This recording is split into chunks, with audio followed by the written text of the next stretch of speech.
Hello students, welcome to my channel Study Hub. In this channel I prepare you for the CSIR NET exam. So let's start. My today's topic is Satpura hypothesis, which is very important because many question has been asked from this topic for the CSIR NET exam. So let's start. Satpura hypothesis. This Satpura is derived from two words.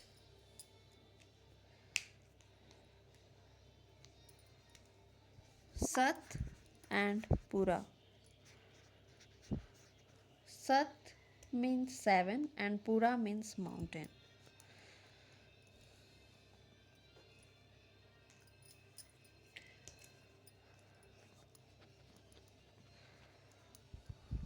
Satpura is derived from Sanskrit word. Okay, seven mountains. तो ये Satpura hypothesis के बारे में जब भी हम लोग देखते हैं तो अब देखते हैं कि सतपुरा हाइपोथेसिस को किसने प्रपोज किया था। किसने प्रपोज किया था सतपुरा हाइपोथेसिस को? तो प्रपोज्ड बाय एक इंडियन इच्थायोलॉजिस्ट थे।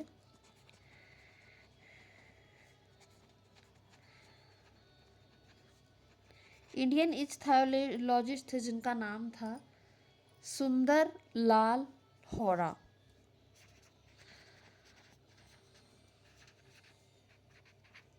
इन्होंने ही क्या किया था, सतपुरा रेंज के बारे में पढ़ाई की थी और उसको प्रपोज किया था।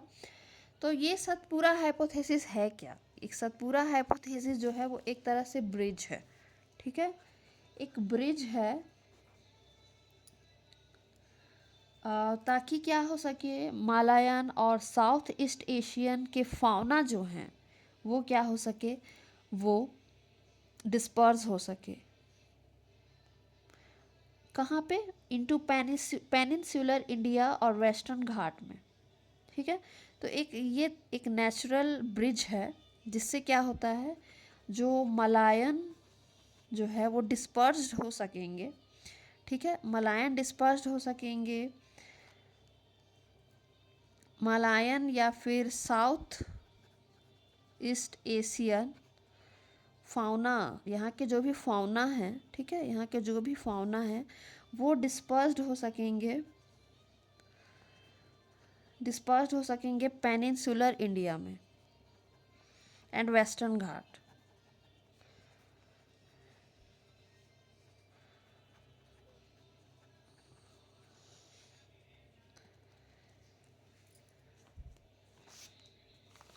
तो बहुत सारे जो भी फाउना है वो इंडिया में इंटर कर लेते हैं, पेनिनसुलर इंडिया और वेस्टर्न घाट्स में। तो बहुत सारे एग्जाम्पल्स जो हमने देखे, जो भी फाउना जो थे सतपुरा रेंज में, वो हमें दिखाई पड़े।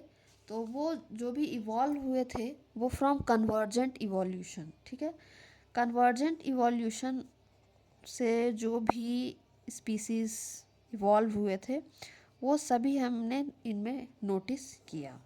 ठीक है, और क्या था, अब एक सबसे बड़ा एग्जाम्पल था एक फिश का, जिसको हम लोग बोलते हैं टॉरेंशियल फिश। टॉरेंशियल फिश है ये, जो कि क्या करते थे, फ्रेश वाटर से सी के तरफ जो है वो मूव करते थे, माइग्रेट करते थे। ठीक है, ये जो फ़िश थी वो बहुत ही ख़ास तरह की फ़िश थी, टॉरेंशियल फ़िश। और इनमें बहुत ही क्या था, एक एडेप्टेशन पाया गया था ताकि वो उतना बड़ा वाटर करंट को, एक ह्यूज वाटर करंट को ये झेल सके। तो इस सतपुरा रेंज में हमें टॉरेंशियल फिश दिखाई पड़ा जो कि माइग्रेट करता था, ये पेनिनसुलर इंडिया में माइग्रेट करता था। तो इसका जब हम लोग बॉडी शेप को देखते हैं कि इसका बॉडी शेप कैसा था, तो इसका जो बॉडी शेप था ना वो फ्लैटेंड था, flattened specially in ventral surface. Ventral surface मतलब फिश का ये पीछे वाला सरफेस। ठीक है, ये जो वेंट्रल सरफेस जो था वो फ्लैटेंड था, फ्लैटेंड था, जो कि उसको हेल्प करता था कि वो माउंटेन्स में इस तरीके से क्या कर सके, क्लिंग कर सके, चिपके रह सके रॉक्स पे, क्योंकि ये रॉक्स में जो भी एल्गे जो पाए जाते थे उनको ही वो खाते थे। ठीक है, तो ये हो गया बॉडी शेप। और उनका जो साइज़ था वो बहुत ही छोटा था, 200 mm इन लेंथ। ठीक है, बहुत ही ज़्यादा छोटा था। और इसका जब हम लोग फिन्स देखेंगे तो इसका जो फिन्स था वो इस तरीके से मॉडिफाइड था। ठीक है, फिन्स जो थे वो मॉडिफाइड फिन्स पाए जाते थे इसमें, जो कि क्या करता था, एक तरह से एडहेसिव ऑर्गन्स की तरह काम करता था, जो कि अटैचमेंट प्रोवाइड करता था रॉक्स में। और इनके जो स्केल्स थे वो बहुत ही ज़्यादा रिड्यूस्ड थे, क्योंकि जितने ज़्यादा स्केल्स रिड्यूस्ड रहेंगे वो उतना ज़्यादा क्या होगा, रॉक्स के साथ अटैच हो पाएगा, एक तरह से एडहेसन क्रिएट करता था। और इनका जब हम माउथ देखेंगे तो वेंट्रल सरफेस में इनका क्या था, माउथ था। ठीक है, जिसको हम सकर्स बोलते थे, सकर्स। तो इनका क्या था, वेंट्रल माउथ था, क्योंकि क्या करते हैं ये रॉक्स के ऊपर चिपके रहते हैं। तो जब चिपके रहते हैं तो जो भी रॉक्स के ऊपर जो भी एल्गे होता है उसको वो लोग ईजिली खा सकते हैं। ठीक है, तो वो इनका बहुत ही ज़्यादा बेनिफिट हो जाता है अगर वेंट्रल माउथ हो तो, to graze on algae on rocks. Okay, और इनका जो लाइफ साइकिल है वो बहुत ही अलग है। लाइफ साइकिल इनका एम्फीड्रोमस लाइफ साइकिल है।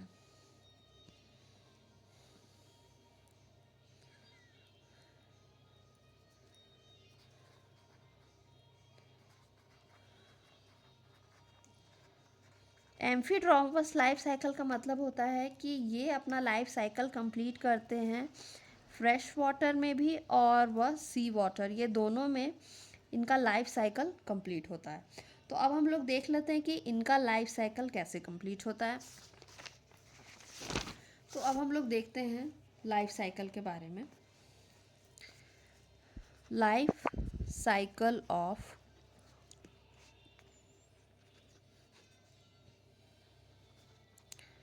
Torrential fish.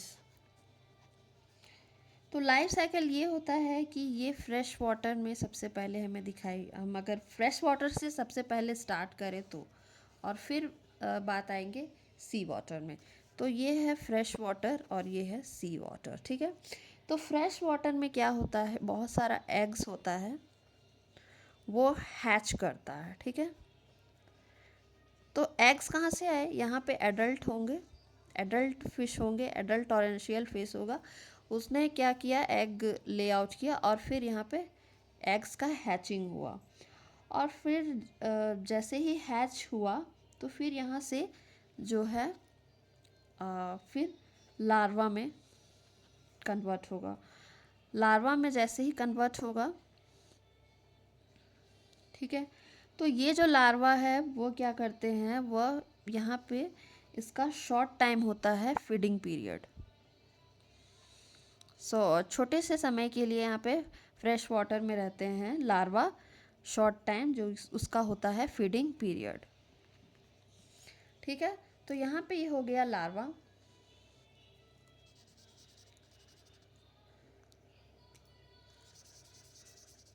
ये मैं कलर कर दे रही हूँ ताकि ये एडल्ट पता चले और ये ब्लू लार्वा पता चले। फिर ये लार्वा क्या होता है, वो लार्वा जो होता है वो अपनी जर्नी शुरू करता है और वह जाता है सी वाटर में। ठीक है, और सी वाटर में जाता है और फिर यहाँ पे आता है उसका जुवेनाइल स्टेज।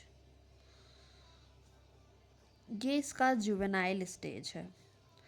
और ये जो जुवेनाइल स्टेज है, जैसे ही ये जुवेनाइल स्टेज में पहुँचता है उसके बाद फिर ये मूव करता है यहाँ से, मीन्स सी वाटर से अगेन ये मूव करता है जुवेनाइल स्टेज, और फिर ये वापस से फ्रेश वाटर में आ जाता है। फ्रेश वाटर में आता है और यहाँ पे फ्रेश वाटर में आ करके इसे मिल जाता है सेक्सुअल मैच्योरिटी। तो अब इसके पास सेक्सुअल मैच्योरिटी आ गई फ्रेश वाटर में, तो अब ये बन गया है एडल्ट, ठीक है, which is ready for spawning. Spawning means release of eggs. तो ये एग को अब रिलीज़ करता है और वापस से ये फिर से जो है वो फिर से ये प्रक्रिया फिर से शुरू होती है और फिर ख़त्म होती है, फिर शुरू होती है, और ऐसे ही लाइफ साइकिल ये चलता है। तो अगर हम लोग यहाँ पे नोट करने वाली बात को देखें तो फर्स्ट कंडीशन हम लोगों ने देखा स्पाउनिंग हो रही थी और हैचिंग हो रही थी।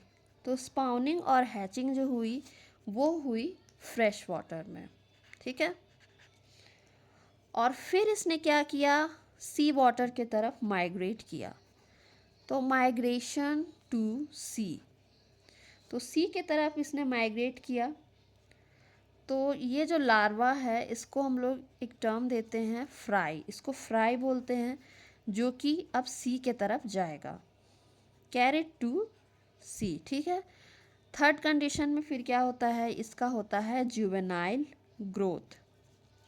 तो जुवेनाइल ग्रोथ कहाँ पे होता है, सी पे होता है, और फिर ये कर जाते हैं सी जुवेनाइल स्टेज। फिर जुवेनाइल से फिर ये क्या होता है, रिटर्न करता है फ्रेश वाटर में।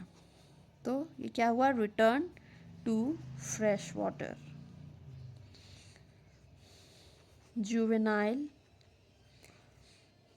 Move back to fresh water, ठीक है।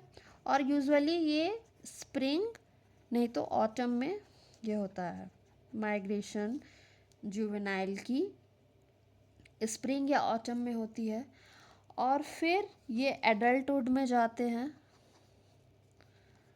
और फिर स्पॉनिंग प्रोसेस होती है। तो यानी कि इसे सेक्सुअल मैच्योरिटी कहाँ से मिली, फ्रेश वाटर से मिली। तो सेक्सुअल मैच्योरिटी इसे मिली इन फ्रेश वाटर। तो ये हमारा कंप्लीट हो गया life cycle of torrential fish. तो हमने बहुत कुछ पढ़ा आज। तो I hope you liked my video, so share and subscribe for more videos. Thank you.